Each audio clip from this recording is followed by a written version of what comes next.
Here's Big Boss, leader of the Crooks. Meanwhile, at the Crooks hideout... Learn this face! Sundown! For the sheriff! Cops and crooks sold separately with cap guns and caps.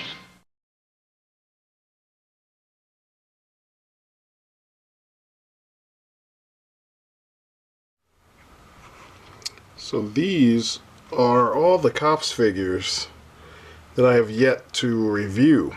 And what I plan on doing, for your viewing pleasure, of course, is doing a little, oh yeah, and we have this baby over here. Let me pick it up and show it to you. I plan on, almost had a tragic accident there. Plan on reviewing these all together. It kind of will be a quick look, not so much a review. So I will start on the Crooks side with Turbo Two-Tone and the Crooks Roadster. It's a beautiful looking vehicle. So we have the Crooks Roadster. This was one of the vehicles that I did not have when I was a kid. Obviously, I got this one in a lot, so you can kind of tell that it's kind of worn. Its driver is Turbo Two-Tone. You can stick another guy on the back of it, which is pretty cool because, you know, oftentimes in the cartoon you did see Berserko or somebody hanging on the back, mostly Berserko, and here's Berserko hanging on the back, looking like a straight fool because that's who he is. But, you know, it's kind of cool because, you know, it encouraged you to use your crooks kind of, together, just like how the good guys had a lot of vehicles that encourage some teamwork.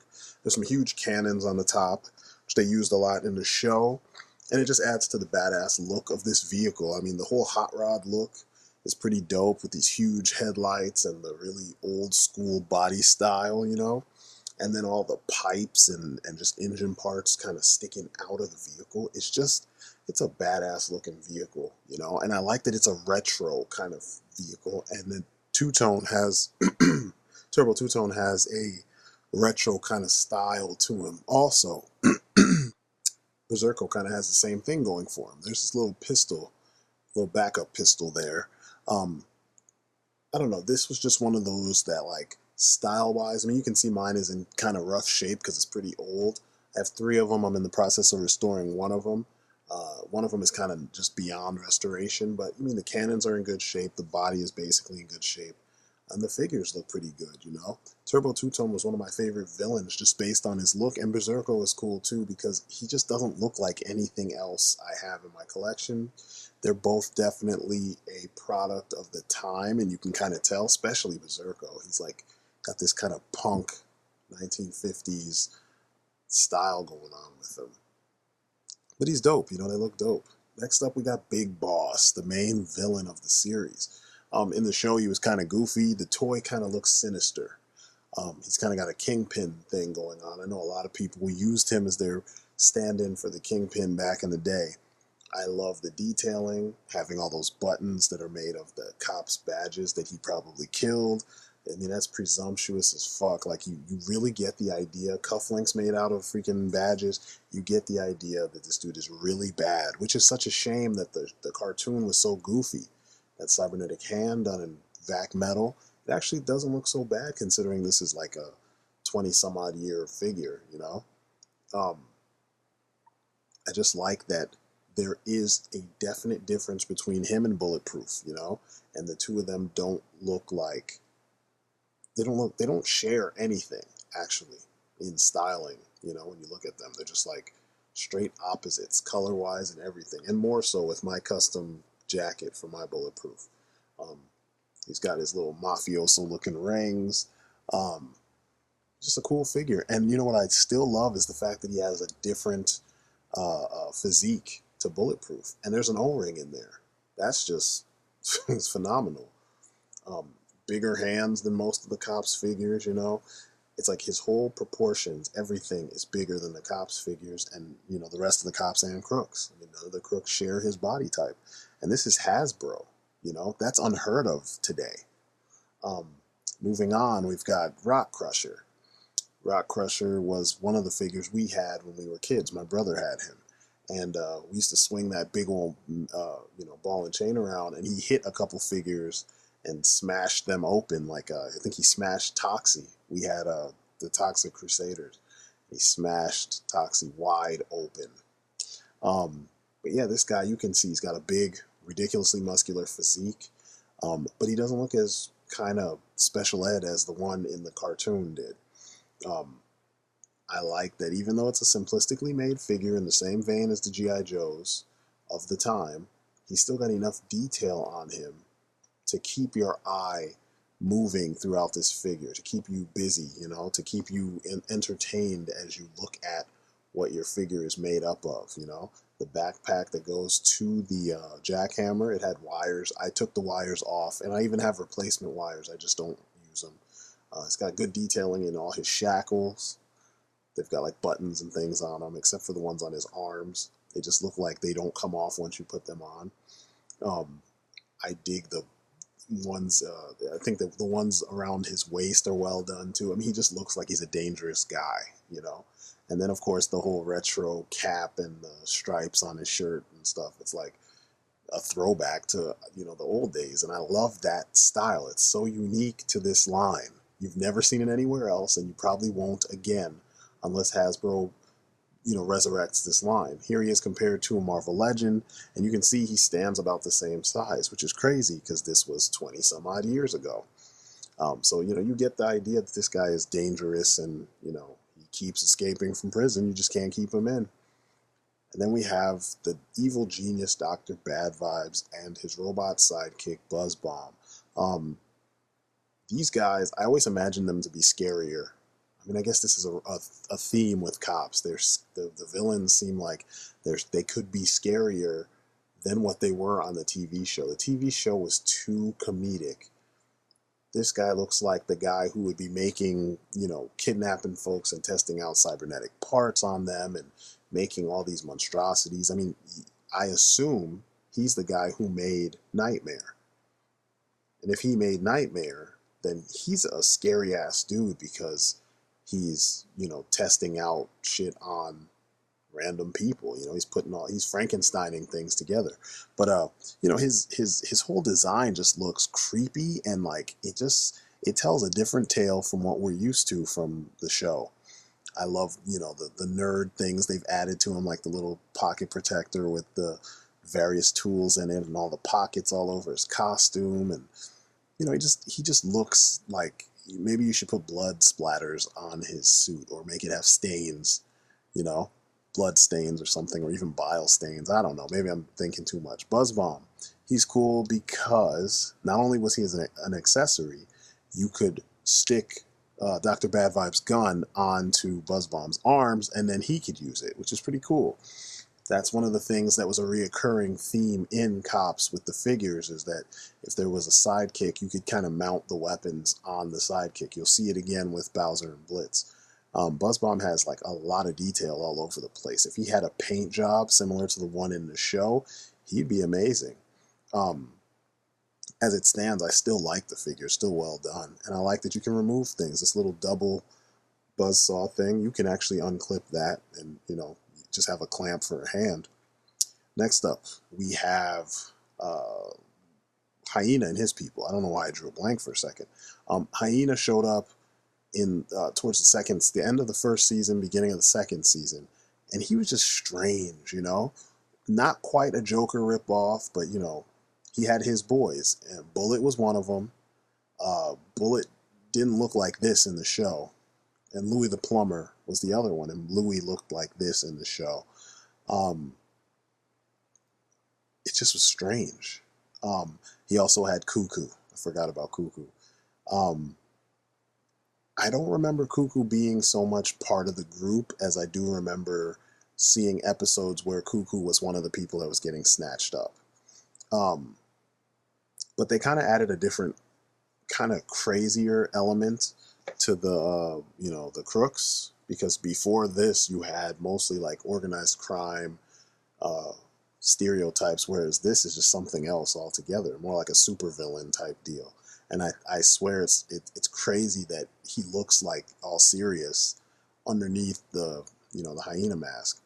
Um, the sideburns and the bald head and everything, you just would never guess that that's what's going on under the mask, and you gotta love it. You know, it goes back to giving Larry Hama props with, you know, probably the descriptions.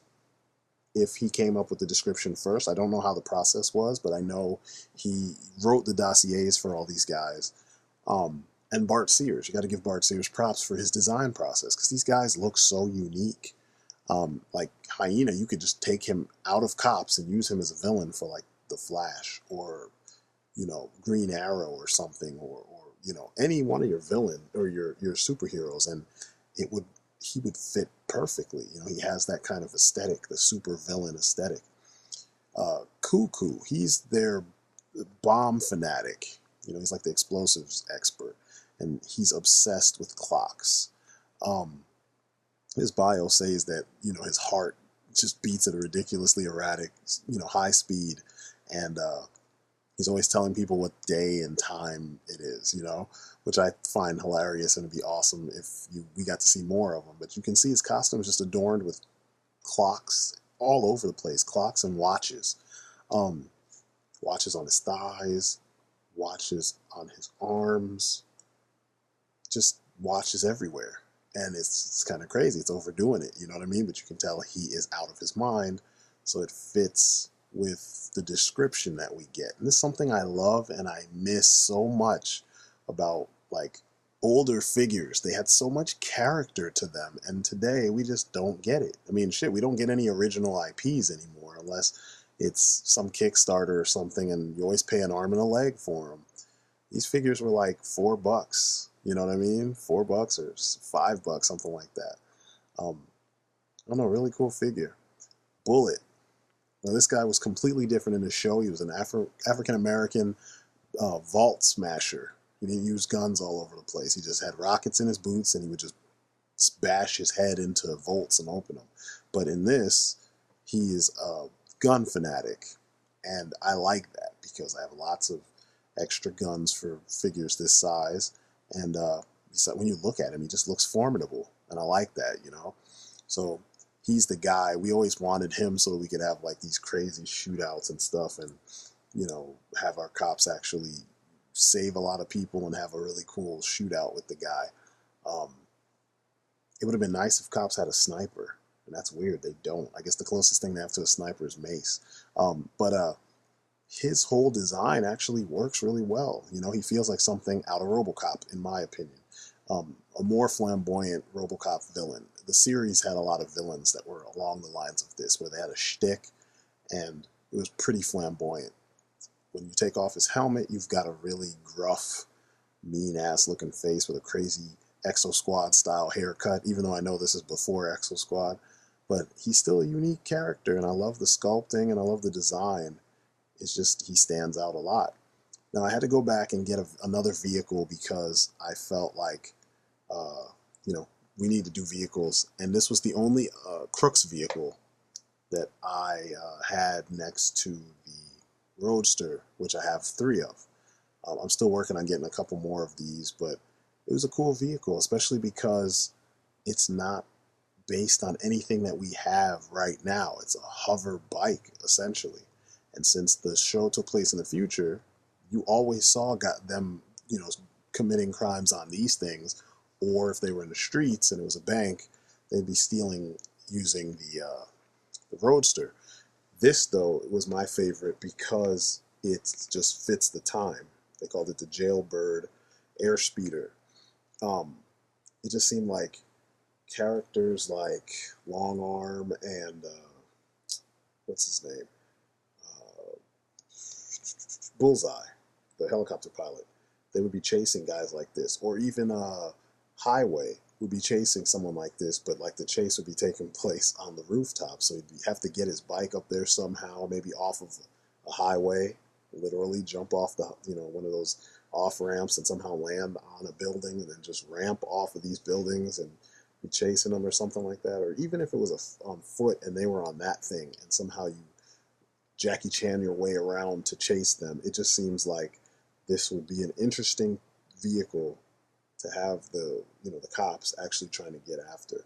But I don't know. I always dug it. I dug the design. I mean, you can see it's worse for the wear, but it kind of works for what I want it for. I don't want it to sit on display like a museum. That's part of the appeal to my collection, but I actually play around with this stuff with my kids. So, the fact that it's worn and I don't have to do anything to it, that's kind of nice. It gives it character. And, here's Berserko, of course, because he seems like he'd be the one crazy enough to be jumping around with this guy. And speaking of people chasing the airspeeder, here's Highway on the Blue Streak motorcycle. I didn't have Highway when I was a kid. I had just Roadblock. But I always wanted Highway. For some reason, he was one of the cooler characters to me. Leather jacket, riding a powerful motorcycle. And here I am liking Kamen Rider and shit like that. It just kind of fit. But this bike is really cool, and it's funny because it's coming from Hasbro. It's a simple, straightforward design that without a whole bunch of paint, without a whole bunch of sculpting, it gives you the point. It gives you the idea of immense speed and dynamicness.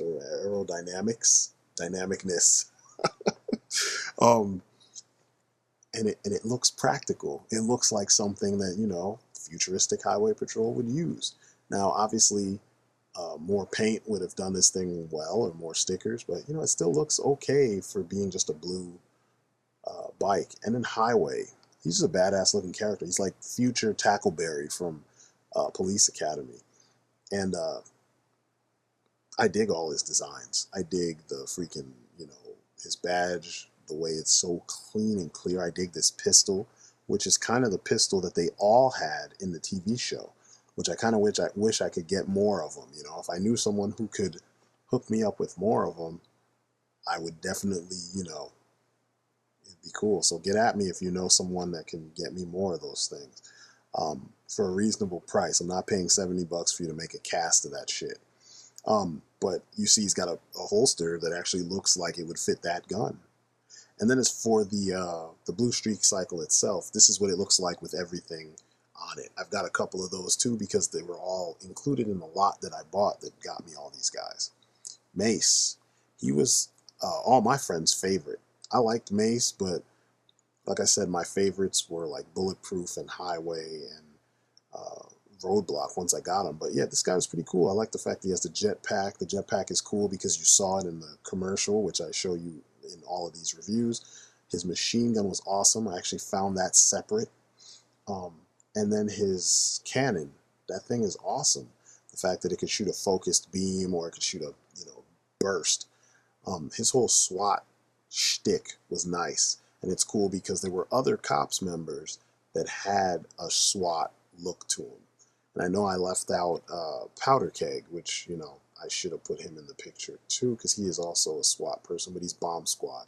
But these guys, it's cool because they have definite special weapons, and that's the point. Here is the Ironsides. I called it the Ram earlier just because it slipped my mind and I was looking at the front of it and it says Ram on the front. But this was driven by Hardtop. I customized mine by using the extra gun I had from my Highway Interceptor and got rid of the little blue guns that they had. These just look more powerful. That little blue mechanism on the front is what popped your caps when you bumped into things, and it would do the smoke and all the noise and all that. It was kind of cool. I didn't have this vehicle when I was a kid either. Like I said, I had between my brother and I, we had 5 COPS or something, and we had the one vehicle. That was it. So it's kind of funny when you, now that I'm an adult and I have the whole collection, all the guys I wanted, with the exception of 2. And you see how cool some of this stuff is, and you also see how some of it doesn't work. Like this back, it's too short for guys to stand up in and then man the guns. But I showed you that in one of the reviews. But here's Hardtop. He's complete. It's the second hardtop I ended up getting, because the first one I got, he didn't have any of his parts, like he didn't have the visor and he didn't have his gun. Here's the inside of the iron sides. The thing I took out was the seat belts, because these things were heavy on the seat belts. Here are all the drivers and pilots of the C.O.P.S team. And some of them I have doubles of, actually. Hardtop and Bullseye. Here's Hardtop's gun. This was actually in the show. It's pretty cool because there's a piece that went around his thumb, kind of like Spider-Man's web shooters. And, you know, here's a close-up or a, you know, shot of just Hardtop standing there. And, you know, as you know from the cartoon, he was partnered up with Long Arm. Kind of had the old guy and the rookie. Here's the iron sides in comparison to the ATAC paddy wagon. Here is the ATAC paddy wagon in comparison to the Highway Interceptor. And the ATAC wagon was the biggest of the C.O.P.S, you know, standard vehicles, next to, of course, the copter, the jet copter. These two, though, when I was a kid, I wanted these two the most, and never saw either of them in the store. Matter of fact, I saw the ATAC wagon once, and I just couldn't get it because I think it was like $30 or something like that, and my dad was like, yeah, no, that's more than what he wanted to spend for the three of us, because it was my brother, sister, and I, and we would go together. But I managed to get a brand new one, because in the lot, this one was still in the box. So this thing, I put it together myself, put the stickers on. You can tell the stickers are in the best condition. The whites on the different white parts are perfect. I was geeked when I saw that this was included in a freaking lot. And, you know, buying a lot is the way to go, because alone, this would be 40 or 50 bucks. If you can find it in a lot, you could pay 50 bucks for the whole lot, and that's a considerable savings. Heavyweight was the pilot, or driver, I'm sorry, and you can see he fits perfectly, you know, in the back. You could fit actually a bunch of cops or crooks in the back. Here's his big old beefeater pistol. He was my favorite driver. When I first saw him, I was like, yep, I have to get him. And it was funny because he comes with a blue hat, similar to what, it's exactly what Long Arm comes with. And my Long Arm didn't have the hat, so I just gave it to him because I figured, hey, you look cooler without the freaking hat. So here he is. He still remains one of my favorites. Next up, we have Airwave. Airwave was my brother's when we were kids. This is not the exact one he had when we were kids, but he was one of the cops that my brother had. He is the communications specialist for the C.O.P.S team. In the show, he's an obnoxious kind of, he's still a communications specialist, but he acts like a sports commentator. So he gives commentary on the C.O.P.S every move while they're out in the field. So he's obnoxious, he's annoying. We made him the nerdy kind of inventor type. And he's awkward. He's kind of like what we've come to see all over film and TV these days. But it was really cool because he had all those gadgets all over the place, like this little hip-mounted computer. You know, stuff we see on the more computer-oriented or tech-oriented G.I. Joes. You know, the wrist-mounted computer. He just looked the part, and he had this smug expression, like, I'm smarter than you. So we were like, hey, that's his attitude. I replaced the pistol he came with because this particular one did not have the original pistol. The original pistol, and the pistol just goes for too much online. I'm not paying $7 or $8 for just a pistol. You know what I mean? Like, sorry. So I just used, you know, a regular one. But you see, he's got really cool details, pretty tactical details, and I like that. So, you know, he kind of remains a cool addition, you know, to the C.O.P.S team. Next up, we've got Bowser and Blitz. Now, Bowser and Blitz were two figures I had when I was a kid. Matter of fact, the Blitz that you're looking at is the Blitz that I had growing up. This Bowser, though, he didn't come with his original gun. Once again, that original gun is so expensive, I just was like, forget it. But that big cap firing gun is the original gun. I dig it. It's well sculpted. Everything about him is cool. He was the second C.O.P.S figure I got. And, you know, it's just cool that he's practical and functional, and they didn't skimp on anything.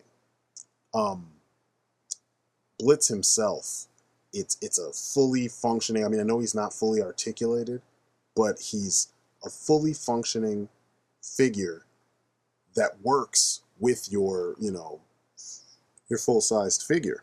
And that's what's awesome about him. I mean, in this day and age, you'd never get full-sized accessories that aren't, you know, a bath, bro. You know what I mean? Freaking bath. I get tired of that shit. It's a gimmick.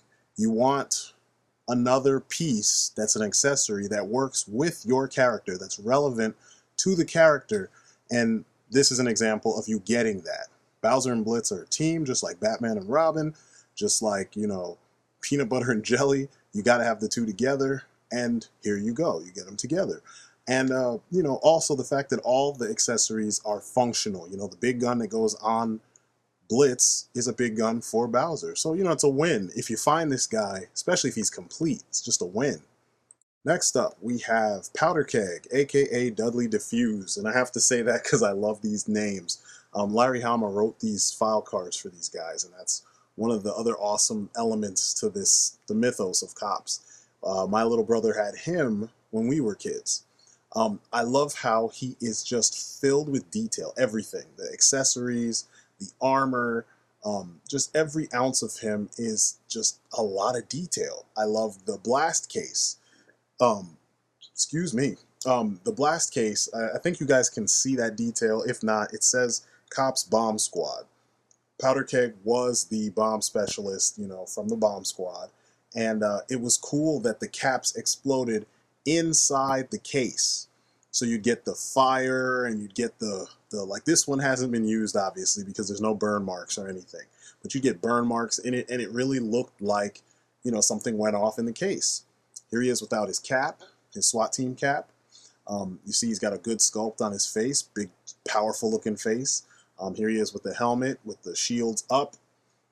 We loved putting him in his armor, especially when there's something going on. Here he is with the shields down. He just looks the part. I mean, how often have you seen Bomb Squad characters in your, you know, your action figure lines? You never see it. Not in G.I. Joe, not in anything else except for C.O.P.S. It's the only place I've seen it, you know? And I had one from like a Chapman something or other. His armor snaps on, but the lower half is open because it's just a clip-on feature. Doesn't matter to me because the bomb will be in front of him. The thing that I don't like is that the pegs on the sides of the armor, they're very flimsy. Even when it was brand new, flimsy as heck. I always would leave one side open. Well, with mine, I left one side open just so that we could, you know, kind of avoid breakage. And it broke during this review. So what I'm going to do is probably put a twist tie through the, you know, the little tabs that the pegs would go through. Here he is without the armor, and he's using his shotty. It's not the shotty he came with. He came with a lever action Winchester. I'm pretty sure they were inspired by Terminator 2. He just looks cool and he looks functional, and I like that. That's the thing about these figures that gets them, you know, the props, at least in my book, is that everyone looks like they do what they're supposed to do. And, you know, Hasbro was good at that with G.I. Joe. They had sculptors and designers that understood the functionality of, you know, the character in the grand scheme of things, and they understood how to illustrate those functions through, you know, each character and all the little details on the characters.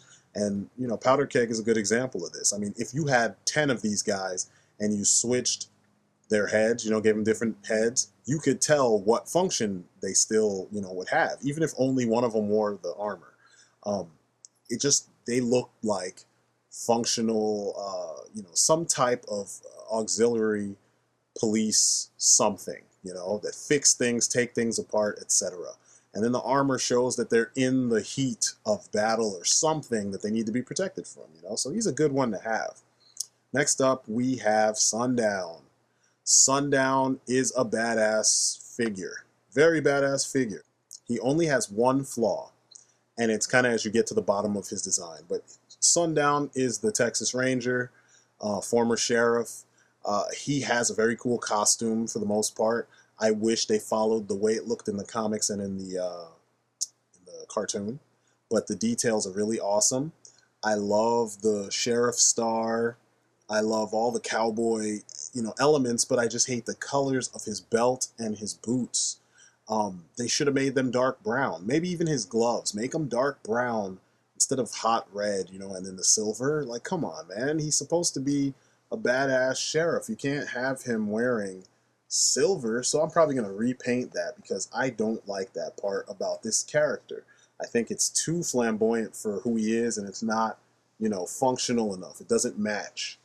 But besides that, all the details are there. And having a cowboy in this urban jungle kind of situation in the future with the kind of crooks that these guys fight, it's just kind of an awesome element, It's really cool that they did that with these characters. He's brimming with detail, and it's subtle detail that actually works and enhances the sculpt. His hat is removable, and it's cool because you can actually pull it down closer to cover his eyes or just remove it and reveal his Charles Bronson looking face. And, it just makes him a really unique looking character. I mean, how many figures do you have that look like Charles Bronson? Now, he came with this gimmicky backpack that was, it launches a bolo or bola. And I don't like those things. I think that was just stupid. It just doesn't look right. It's too big and bulky for such a simple thing. He could throw a bolo. So what I did was I flipped it upside down because I imagined when I saw him as a kid that I would use this as a jetpack. So jetpack, it's the future. The Joes can have jetpacks. The cops definitely can have jetpacks. So all in all, though, he is one of the cooler figures, the more unique figures with just very small flaws, But I really like his character. Next up, we have Taser. Taser showed up at the end of the series. He was one of the second wave, cops.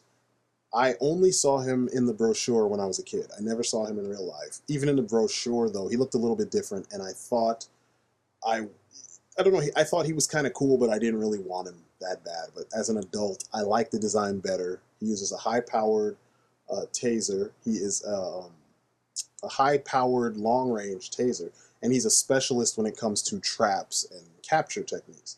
And that's pretty cool, considering that you would want to take some of these guys alive. His suit, I always wondered why it was the color it was and why it looks the way it looks, and it's because it's made of a rubber material to kind of protect them from the electricity, which is pretty cool. It makes sense to use a high-powered, long-range taser to take some of these guys alive. And I also dig the fact that he is another uniformed cop. I just wish, to some degree, that he had kind of a more similar colored costume to Long Arm. You can remove his hat, and you kind of reveal his face. He looks a little older than the other cops, and I like it. He's got character.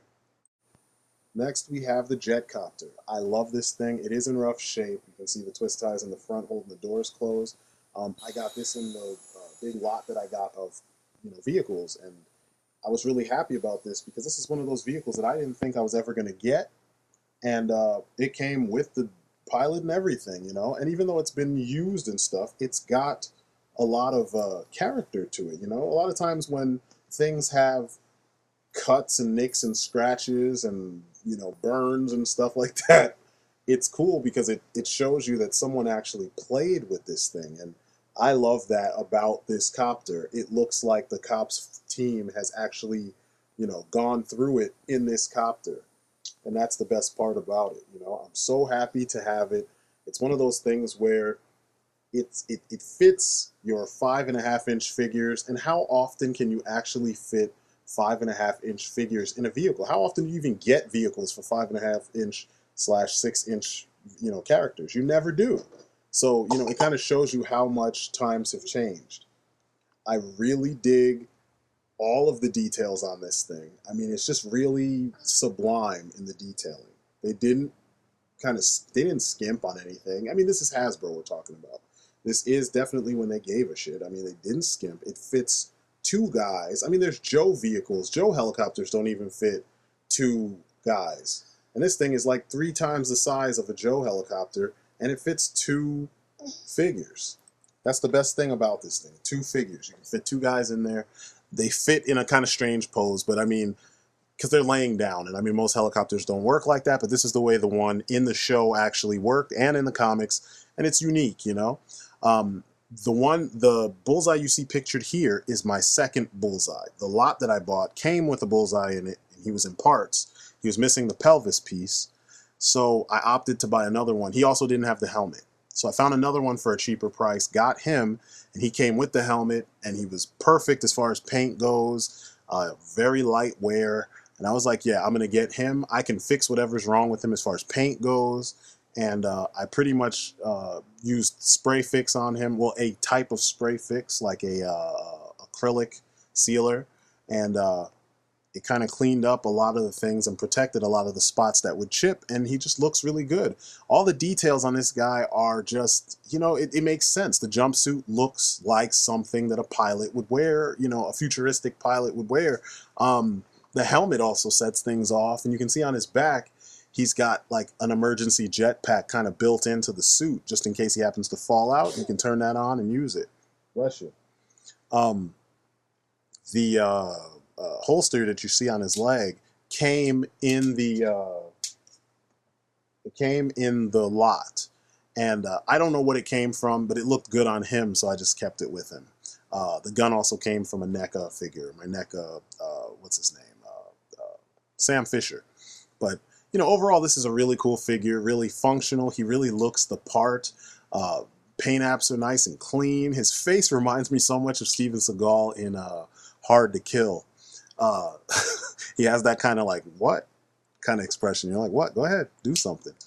But I'm happy with him. I always paired him up with Airwave because they didn't make a Mirage figure to be Bullseye's partner, so it just made sense to me. Next we have Inferno.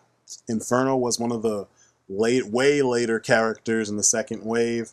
He's a little bit more flamboyant as far as colors go, but I love his function. I mean, he will save you with that giant axe. This big pneumatic axe. I could just imagine all the exhaust coming out of that muffler piece right under the blade. I mean, it just looks awesome. And he looks so hefty. I just wish he didn't have silver boots. I don't know what it is with them and silver on these characters. Silver does not say future. Silver says not straight. And not that I have anything against them, but you know, these characters were kind of like overly macho, and for them not to have, you know, proper colors, it kind of bothers me. I don't know. It's one of those things that kind of, it distracts you. You know, he's got a silver axe that's ginormous, and then you give him silver boots, and his costume is hot red, then black, and then silver on his chest, you know, and then more red, and then silver again. It just, to me, it just looks wrong. It doesn't look like, it doesn't make him look as tough as he should look, you know? And maybe it's just me, but, you know, I don't like those color schemes like that. And then the fact that even his hair is like the same red as his costume, like pretty close, you know, there's a little orange in it, but it's that hot red. Like, come on, guys.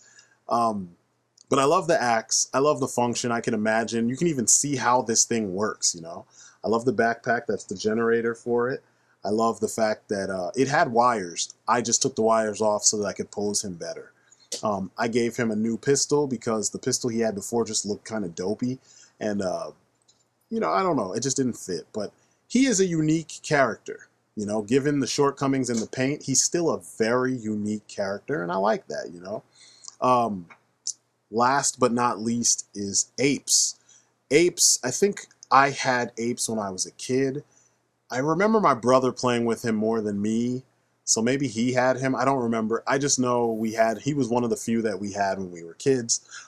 Apes is really cool because he was one of the characters that showed up later on. He didn't really show up in the cartoon very much, but his gimmick was all like, you know, he builds stuff. He's a tech person, and he probably is the person that builds the weapons for the SWAT units or the SWAT portion of COPS. And I loved the whole capture claw thing and the big machine gun on the other arm. And he kind of has like a Centurion's vibe to him.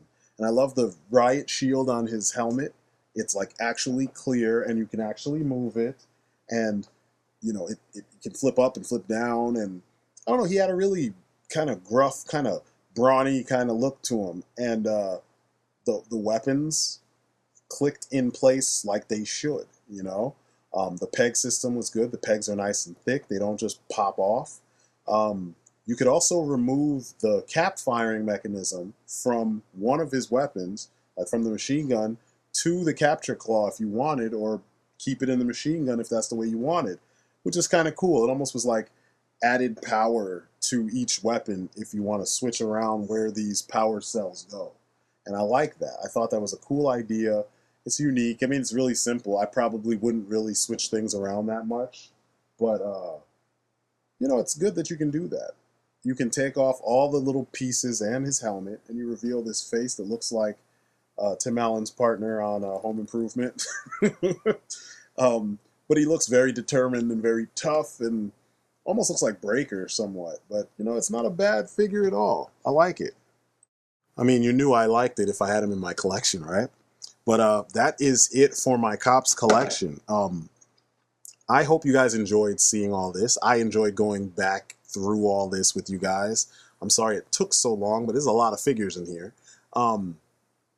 My little brother and sister and I, we had so much fun with the C.O.P.S collection, and it's kind of what made us, at least with me, it made me the collector I am, you know, because it's that line that I learned so much while I was playing with them. You know, you learn about world building, you learn about, you know, the way the accessories work with the characters. And I had more of these than I had G.I. Joes at the time. So, you know, it's kind of an important little collection in my eyes. But anyway, thanks for watching.